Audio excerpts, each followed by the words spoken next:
Today's episode is brought to you by HERdacity. HERdacity is a nonprofit inspiring confidence in women to achieve their professional goals. For resources, networking opportunities, and a strong community of women, visit HERdacity.org to learn more. Welcome to HERdacious, a podcast for audacious women.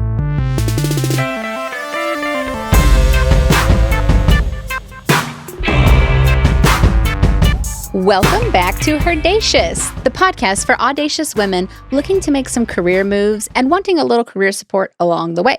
My name's Lorelei, the proud host of this show, and today we are going to be talking about a wicked little conversation that we've probably all needed to talk about. How to avoid self-sabotage in our professional lives. Specifically, how to avoid self-sabotage through self-mastery.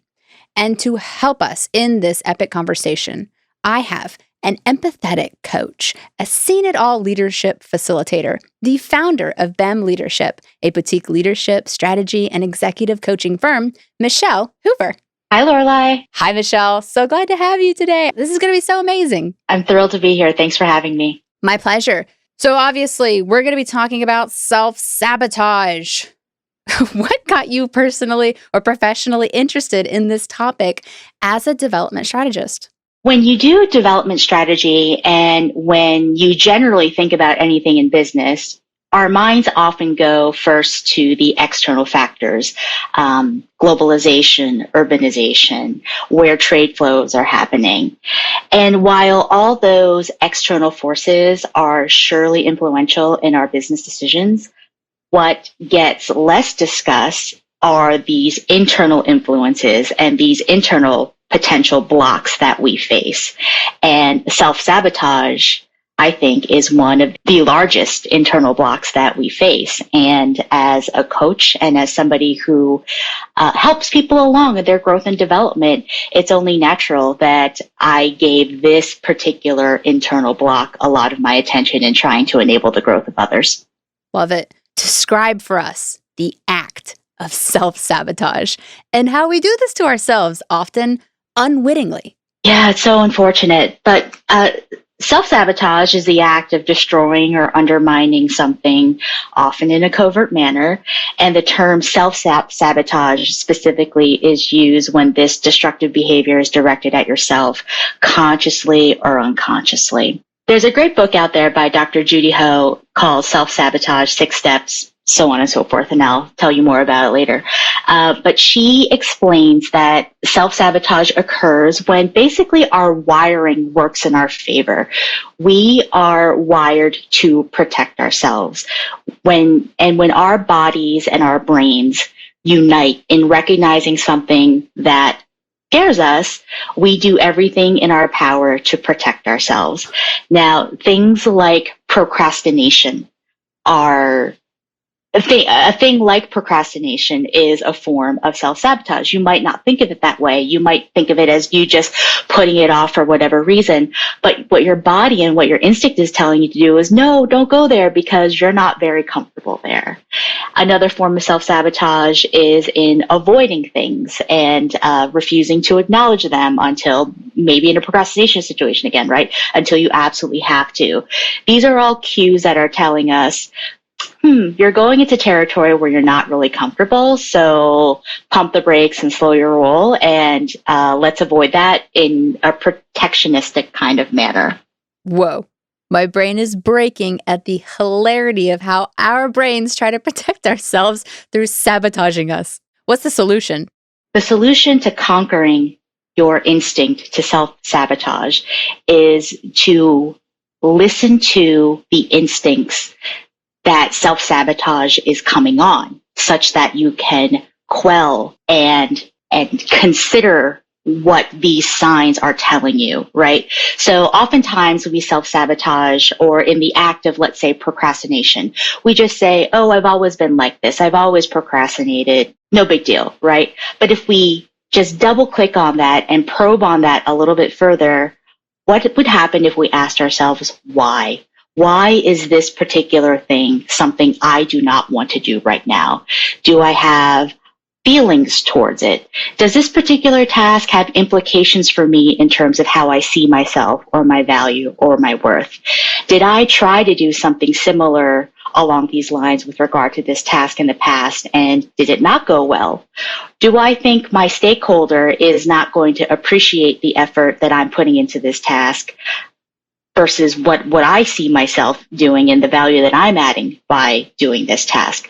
We have so many stories around the way we see ourselves and our behaviors.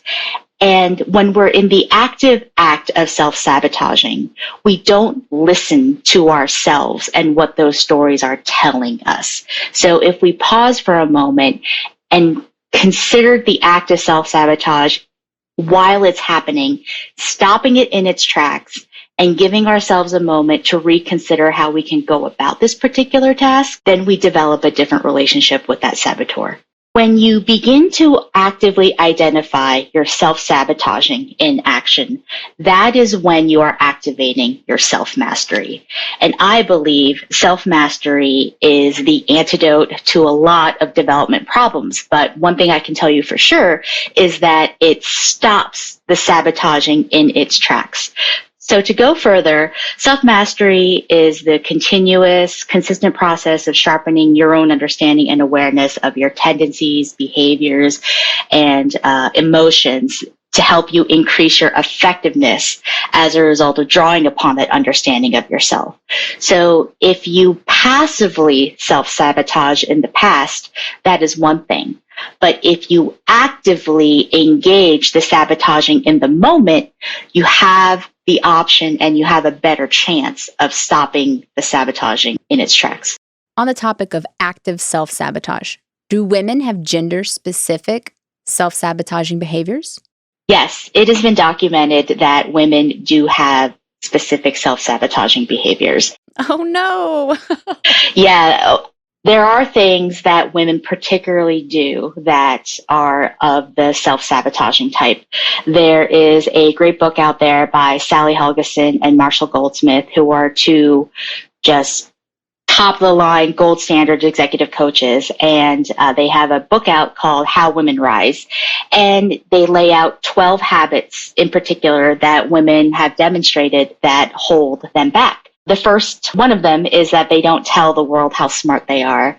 And another is that they're reluctant to claim their achievements. Now, if we track this back to gender tracking, it is not surprising at all why women manifest this way in the workplace if we think about how we've been conditioned in elementary school. So this is what we're seeing in terms of self-sabotaging behavior among women in the workplace now. Well, to help us understand a little bit more about where women really are in the workplace and our situation as a whole, can you give us like an eagle-eye view of where women are situated right now and how this self-sabotaging behavior could continue to negatively affect us, or how we can start flipping the script and make some positive changes? Indeed. Women are terribly underrepresented in the corporate world, and therefore helping women manage their internal blocks to progress is critical to their advancement for women and workplaces. We know that gender diversity and ethnic and racial diversity is beneficial to everybody in the corporate workplace. So we ought to be focusing on that. So just to give you some numbers to support this, in the United States, women were nearly half of the labor force, but only slightly a third of managers in 2019. In 2019, white women held almost a third of all management positions. And let's contrast that with our friends who are women of color. Latinas made up 4.3% of management positions in 2019. Black women made up 4% of management positions in 2019. And Asian women made up 2.5% of management positions in 2019. In addition, the proportion of women in senior leadership differs by role. So women tend to be overrepresented in support functions like administration, whereas men tend to be concentrated in areas such as operations, profit and loss, and research and development. And those three tracks are viewed as critical experiences for CEO and board level positions. So We're fewer in numbers in management and leadership, and where the pool of talent could be developed, we are absent. Golly. All right. So you've given us a much better, if not bleak, understanding of the current situation, which we're currently working from. What are some of the gender-specific challenges that we are faced with today as women? Helgeson and Goldsmith write about 12 of these challenges, so I'll give you 3. So the first is the perfection trap, and I think all women can relate to this. What this means is that we do not feel prepared to deliver a comment, a deliverable, an email, unless we feel it is perfect, right? I's dotted, T's crossed, thoughts complete, data to back it up. That's the norm for women, and that stops us. We also overvalue expertise. So what does that mean? When we are doing work, we are trying to master all of the elements of our work, and it kind of ties into the perfection trap. So if there are 5 components of our job, if we're not rating ourselves 5 stars on all of those components, then we feel less than. And that is a tough standard to beat. Man, that's a heck of a self-sabotaging technique. Indeed, indeed. And finally, we ruminate a lot. Ruminating means we will toss and turn in our brains the thing that went wrong and decision tree our way in a hypothetical scenario. So what if I had done this? What if I had done this? Oh, did I not do something correctly? Oh, this is all my fault, right? So there are 2 really critical elements to discuss there. Number 1 is that we just don't let it go. And number 2, women are more likelier than men to cast blame on ourselves for the thing that doesn't go right. Well, I'm more likely than you to take this quick moment for a sponsor break. We'll be right back.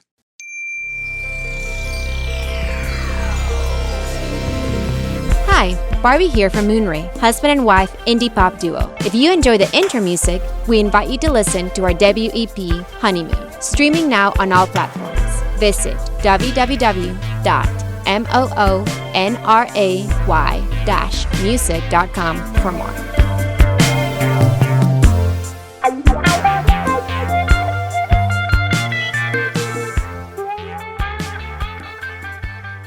And we're back talking about how to avoid self-sabotage through self-mastery with Michelle Hoover.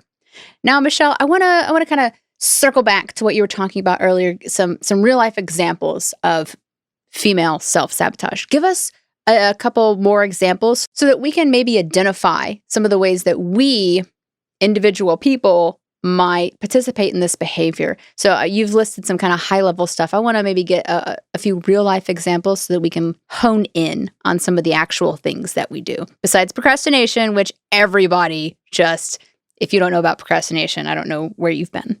Sure. So the first is a personal experience. I left the job at a time when several others were also leaving the company.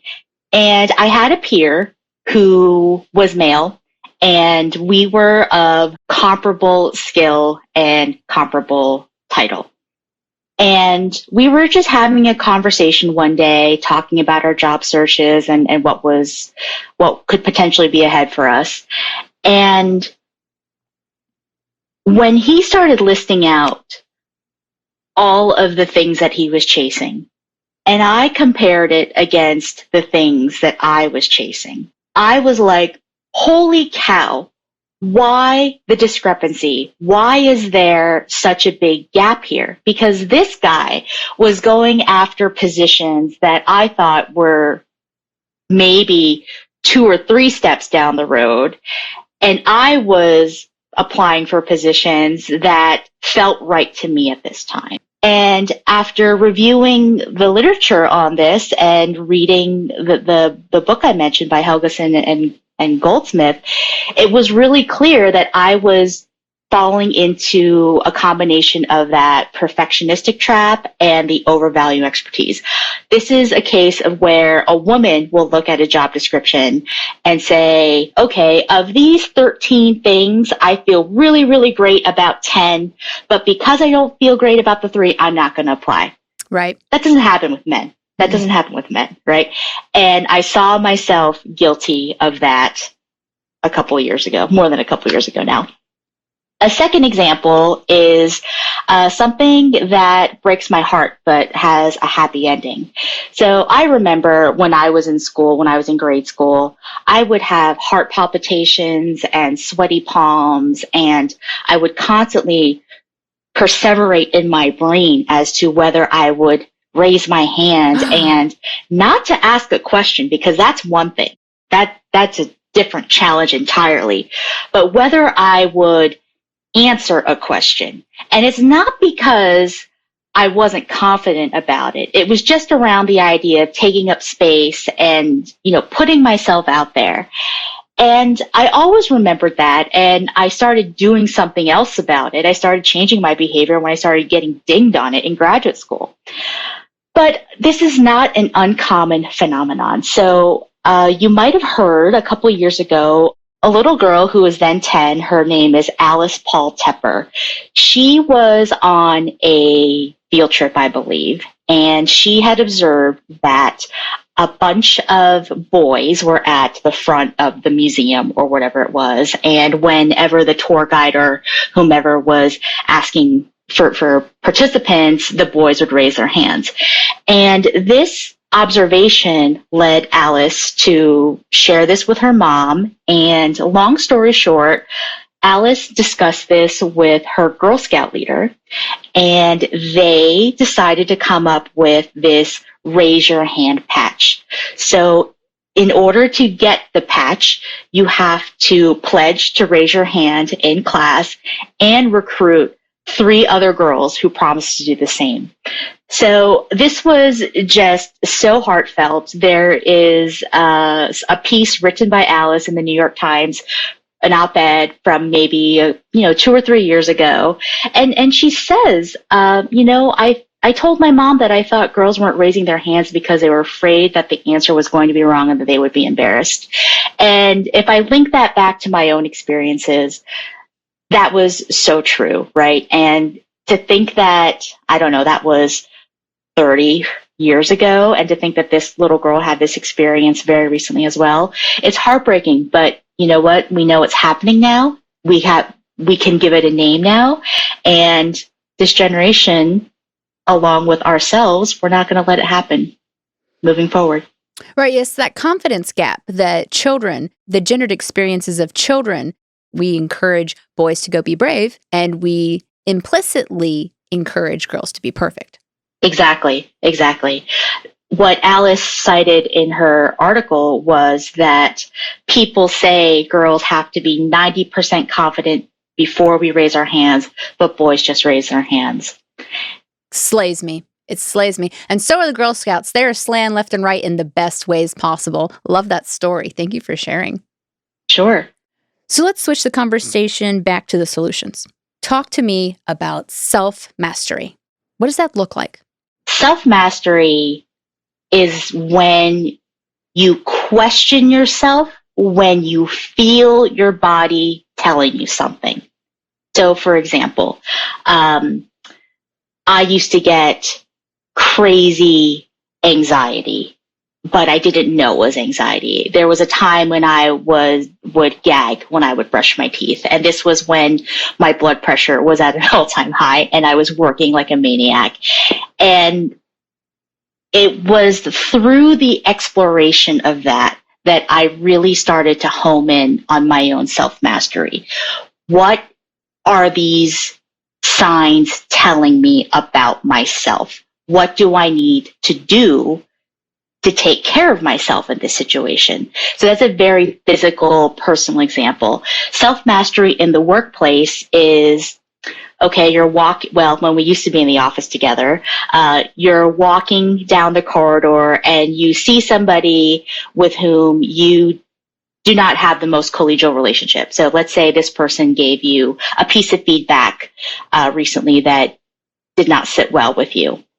Self-mastery is your ability to recognize that you might not come off as you intend if you are unchecked.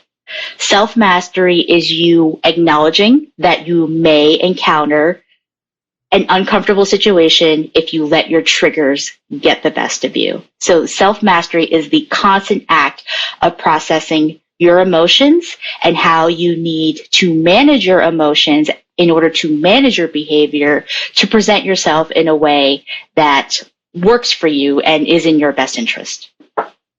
So self-mastery is the solution, generally, to self-sabotage. Absolutely. Self-mastery is the antidote to self-sabotage. Self-sabotage occurs when we are afraid. And the first question that we should ask ourselves when we even have the slightest inkling that we are self-sabotaging is, why are we afraid? What is it about this situation that is triggering us in some way? The way we manage self-sabotage is to really think hard about what the trigger is saying. So, for example, the trigger might be one of the following. The trigger might be a voice that's telling you that you're not good enough, the voice from inside that's telling you you're not good enough. Or you might have an assumption about what you're about to take on. So it's a belief that because something has happened in the past, it will happen the same way again. We might be telling ourselves a story about an event, a situation, a person, a responsibility, and believe that to be true. So I'm not good at spreadsheets, and therefore I'm not going to do this spreadsheet because it was going to be bad, right? And we might have a limiting belief. We might say to ourselves, well, I tried this 3 years ago and it didn't work out. And because it worked out that way, it's going to work out this way. And from that point on, I have accepted myself as not great at that thing. If we pay attention to all of those voices that are telling us those different things, that's step one. Step two, then, is actually appreciating those voices, because those voices come up because at one time they may have served us a greater purpose. So what do I mean by that? So I'll use that spreadsheet example. I'm not great at them, right? But if I have to present something in Excel format, you can bet your tail that I'm going to work really hard at making sure that I have it at a level of competency that I'm going to be satisfied with, right? So what could have been a self-sabotaging trigger was actually motivating and encouraging me to find a different capability within myself and believe in myself, right? So if we take these voices and we appreciate them for the fact that they did serve us well at one point or could serve us well at one point, we then change our relationship with them. So we're learning to identify the triggers that accompany self-sabotaging behavior. Let's say we're in the middle of doing the do, whatever the professional do is at the time. How do we take that moment of reflection? How do we take that pause right in the middle of our professional space to catch ourselves and to avoid the self-sabotaging behavior through our own intentional actions? We realize our power. We realize that the way it could go if the saboteur were to go unchecked is not a foregone conclusion. We view ourselves as people who are capable of changing our behavior. Let's say you're in a meeting, your palms are starting to sweat, you feel the saboteur going on. Take a beat and say, I have a choice to respond differently in this situation. What is the best thing that I could do to improve myself in this situation? And fly a kite. I like to use that term a lot, right? So a kite can get caught in a tree, or a kite can, go hundreds of feet in the air and be this beautiful sight with this beautiful tail. But you're not going to know unless you just try to give it some lift, right? So just fly the kite and see what happens. And if it gets caught in a tree, no big deal. Just reel it back in and try it again. Experiments are just kites. I love the kite. Give us a few more examples of the different types of self-mastery techniques or actions that will enable us to vanquish or at least minimize that self-sabotaging inclination. So number one is to be aware, right? So we keep journals constantly about our goals and often our goals related to health or intentions or mental well-being, which are all really, really important.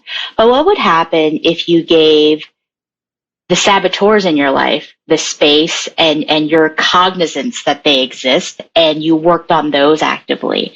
So keep in mind the fact that you're always a work in process, and have in front of you in your journal or whatever space that these are things that you're actively working on, and give yourself the win when you've actively conquered it, right? So it might be something really simple like, okay, I didn't procrastinate, or when I saw so-and-so walking down the hall, I said hello pleasantly, and even though I wanted to do something violent, right? It's giving yourself credit for the fact that you made a choice in the situation to behave differently. It's one of the 12 habits that you're breaking, right?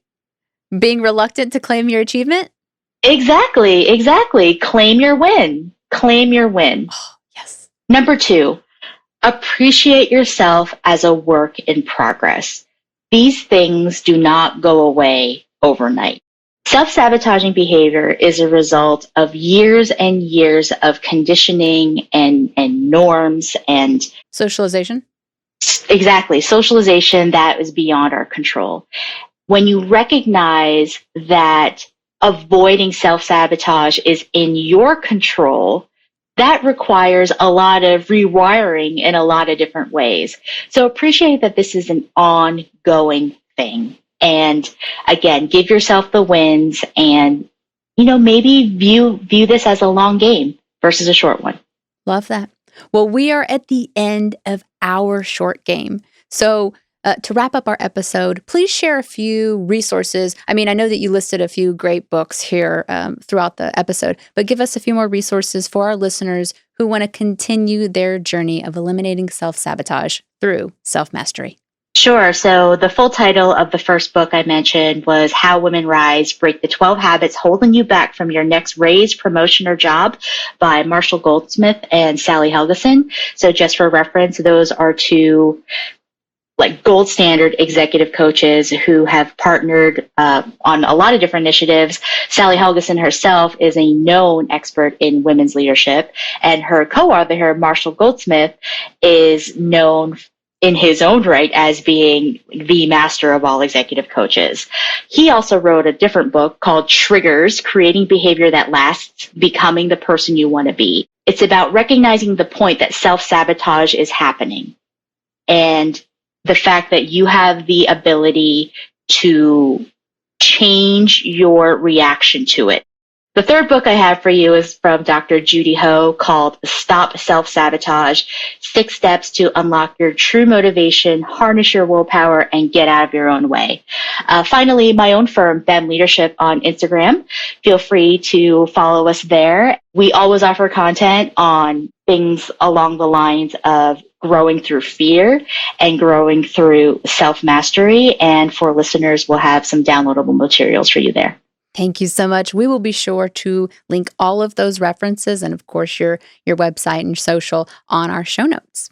Excellent. Now, to end our episode, we are going to transition to our Femme Fact. Michelle, do you remember the new Little Women that dropped in theaters like a couple months before COVID? I do. So Louisa May Alcott's Little Women, for those of you who aren't familiar, tells the story of Josephine March, the radical sister with a desire to be a published writer in the 1800s American society where women usually did no such thing. And naturally, this was suitably reflective of women writers at the time. In fact, Louisa May Alcott herself was one of many female authors who wrote under a male pseudonym or fake name to be able to really break into the literary world. For those unfamiliar with this phenomenon, many female authors throughout history have taken aliases or male-presenting pseudonyms or initials to appeal to male publishers in a predominantly male industry, as well as to predominantly male readership. In the 18th and 19th centuries, women authors were frequently told that they did not belong in the literary world, that writing was a man's business, like, all other business. It was not a place for a woman. Given that men dominated the publishing and literature consuming industry, the ball was entirely in their court as to which authors came out on top. Back then, male readers would have generally balked at a female author. So in order to be accepted in such a biased arena, women wrote under pen names to increase their book sales. Although male names, initials, and non-gendered pen names are riddled throughout the literary industry, they were especially pertinent within genres where readership skewed towards a male-dominated audience, like mystery, crime, and fantasy. This is where we cue possibly the most well-known pseudonym in literary fantasy history, the creator of Harry Potter herself, J.K. Rowling. Aside from Rowling, you might be familiar with some of the other female authors who worked behind the guise of a pen name, benefiting literature one story at a time. Like the Bronte sisters. This famous trio of sisters, Charlotte, Emily, and Anne, took up the aliases of Currer, Ellis, and Acton Bell, respectively. Their male aliases likely helped their success, in particular Emily's now classic novel, Wuthering Heights. The writing at the time was seen to be perfectly in line with that of masculine styles and was certainly never thought to have been composed by a woman, with book descriptors in the time like brutal and wicked, decidedly non-feminine stuff. Going back to Louisa May Alcott, who did publish Little Women under her own name, her pseudonym at the time was A.M. Barnard when writing gothic thrillers and I'm doing air quotes here, unladylike material. Mary Ann Evans, the author of an absolute masterpiece titled Middlemarch, adopted the male pseudonym of George Eliot, which she named after her romantic partner at the time who had encouraged her to pursue fiction writing. Now, women eventually started to outnumber men as literary customers, and female authors began to write under their given names. In fact, one female author by the name of Jane Austen, you heard of her? Didn't originally use her given name either, and instead listed the book's author as by a lady. Austen did this to unapologetically embrace her gender in her work, despite the opposition against women in literature. Although the use of the male pseudonym was used to break through in literature sans sexism, some women deliberately chose to adopt alternate names for reasons such as general anonymity, crafting an alter ego, reflecting a queer identity, or to avoid expectations of racial or ethnic heritage in their writings. For instance, when the Women's Prize for Fiction celebrated its 25-year anniversary this past year, the organization published the Reclaim Her Name campaign, publishing 25 female-authored works that were originally penned under pseudonyms. This elicited a backlash as critics and historians argued that the project erased deliberate efforts by some of the 25 female writers who had intentionally safeguarded their given names for one reason or another. Now, despite that hiccup, I think it is safe to say that all of these women, regardless of what name they chose to publish under, deserve recognition for their contributions to literature, and we are all the richer for it. On behalf of us here at HERdacious, we'd like to encourage you to step outside of your reading comfort zone and to pick up a book by an author you might not identify with or recognize yet. Michelle, it has been an absolute pleasure conversing with you on the topic of self-sabotage and self-mastery. Likewise, thank you for having me. Thank you for sharing all of your valuable content. I hope we are, as a group, as listeners, able to go out into our professional worlds and act with much more confidence and start to identify those triggers of self-sabotage and really rein them in, because sisters, we got to go out there and succeed. So this is HERdacious, and I'm Lorelei. Until next time, remember that if a 10-year-old can spot our lack of confidence, I think we can start looking in the mirror and identify that for ourselves. Let's take some brave steps forward, ladies.